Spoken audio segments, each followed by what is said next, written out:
Witajcie! Pora na kolejny odcinek o czasie pracy kierowcy. Tym razem przegadamy sytuację, w której można wykorzystać artykuł 12. Zapraszam na C+E i jedziemy z tematem.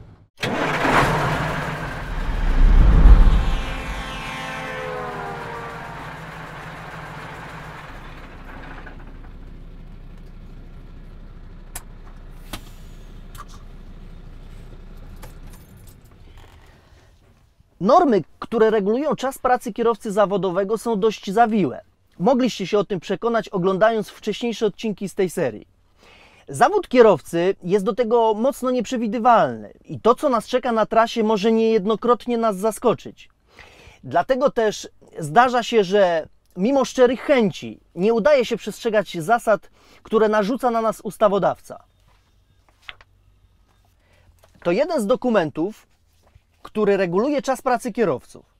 Zawierają się w nim wytyczne, które dotyczą na przykład dziennego, tygodniowego i dwutygodniowego czasu prowadzenia pojazdu, przerwy 45-minutowej ciągłej i dzielonej oraz dziennego i tygodniowego odpoczynku.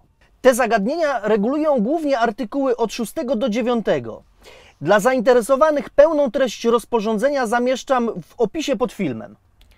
Artykuł 12 pochodzi właśnie z rozporządzenia WE 561/2006. Jest to swego rodzaju wyjątek, który daje możliwość odstępstw od norm zawartych w rozporządzeniu, który może być stosowany samodzielnie przez kierowcę.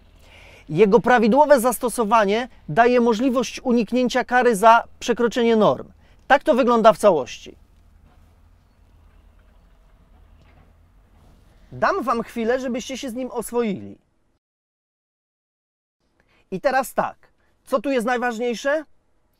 Powołując się na artykuł 12, kierowca może przekroczyć normy określone w artykułach od 6 do 9, czyli wydłużyć dozwolony czas prowadzenia pojazdu albo skrócić, a nawet przerwać odpoczynek dzienny lub tygodniowy.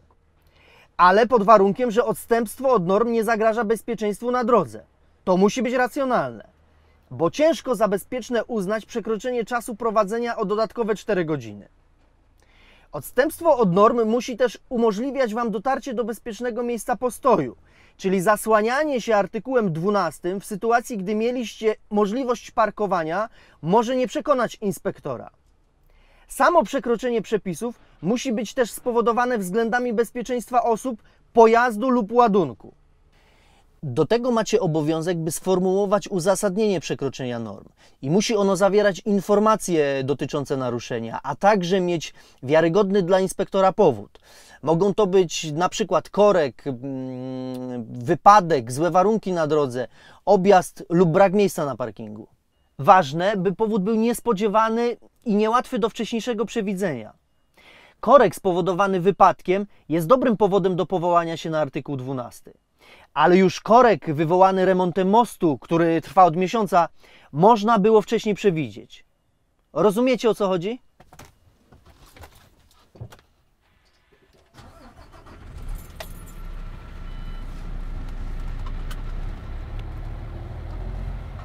Tak to wygląda w teorii. A praktyka? Postępowanie nie jest skomplikowane. Załóżmy, że musiałem pojechać nieoczekiwanym objazdem. Nie z mojej winy przekroczyłem dozwolony czas jazdy o 1,5 godziny. Zdając sobie z tego sprawę, jak najszybciej po zaistnieniu wykroczenia, czyli najpóźniej po przybyciu do miejsca pozwalającego na postój, robię wydruk z karty.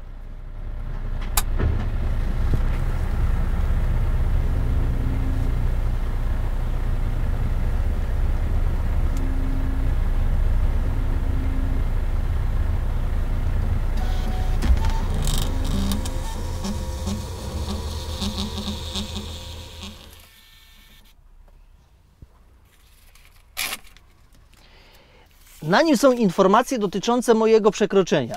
I teraz powołam się na artykuł 12. Na górze musi być nazwa artykułu, czyli zapisujemy ART WE 12/561/2006. Poniżej powód. Dla zapewnienia bezpieczeństwa ładunku w celu dotarcia do bezpiecznego parkingu Wydłużyłem czas jazdy z powodu nieoczekiwanego objazdu na drodze. I teraz ważny element. Mój podpis i data.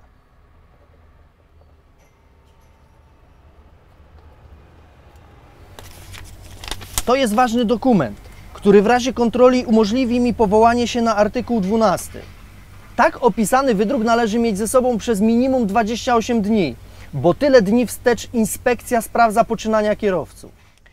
Po 28 dniach wydruk powinniście przekazać firmie, w której pracujecie, bo inspekcja transportu podczas kontroli przedsiębiorstwa sprawdza dokumenty rok do tyłu. I nie ma co tutaj powoływać się przed inspekcją na terminy załadunku czy rozładunku, albo na to, że śpieszycie się z transportem, bo firma musi utrzymać ciągłość produkcji. A już na pewno inspektora nie obchodzi to, że śpieszycie się na pauzę weekendową. To nie zadziała. Tak wygląda wykorzystanie artykułu 12 w teorii i w praktyce. Pamiętajcie jednak, że wzięcie pod uwagę przepisu zależy od interpretacji inspektora. Trzeba mieć to na uwadze szczególnie za granicą, gdzie trudniej jest wyjaśnić tak naprawdę, co się stało. Na dzisiaj tyle. Życzę szerokości C+E. Do zobaczenia.